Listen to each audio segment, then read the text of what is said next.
thou shalt not believe everything thee hears. And this really speaks to the noise that we talk about, cutting through the confusion of the noise. And when you think about the financial media, it's really no different than the regular media.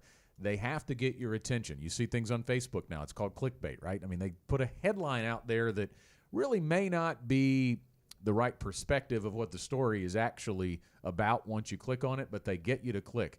And I even think about, to some degree, on the pandemic here, guys. I mean, I'm not making light of the serious nature of COVID-19 at all, but think about, is it really a value to us? Does it benefit us to know the case count every day? You know, you think about that. I mean, I think it's important that they put it out there and it's available, but when you think about the impact it has on me, if I look at that case count every day, then it's going to be something I think about every day. And certainly, we needed to take precautions when we went out and about and interacted in society, still do, with COVID-19. But when you think about the psychological impact that it has when you talk every day and think every day about something, when you're really not doing anything different. Like I'm going to go out, when we were wearing masks, I'm going to wear a mask, I'm going to do the things I'm going to do.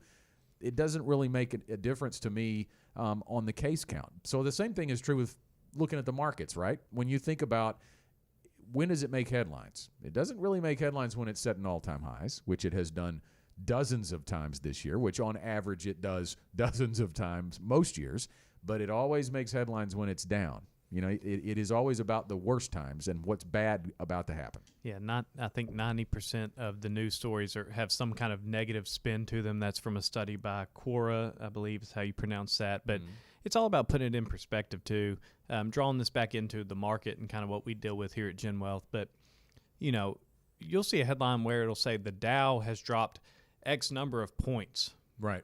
In a day. In a day. But then you look at that, you can pull it up on your phone, and you see that that's maybe like, 0.15%, you know, but the points or the number that it dropped looks like this astronomical amount, and it gets everybody stirred up. But it's just another day. And the adjective they use, it plunged, that's plunged is one of the key words that you hear, the Financial Pornography Channel that I won't mention, talks about all the time. If the Dow goes down, if there is a downward movement in the market, it plunged. Yeah. Well, it really didn't plunge, because if something plunges, it plunges to earth and crashes, you know, and that's really not happening every day.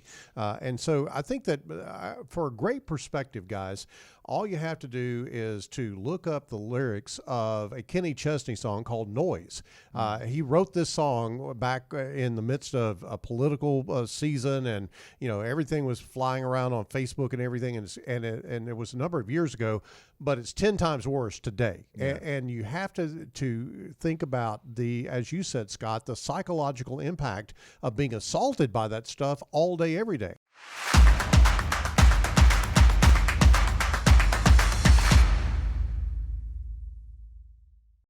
Want more content like this delivered to your inbox weekly? Visit fastest4.com to learn more.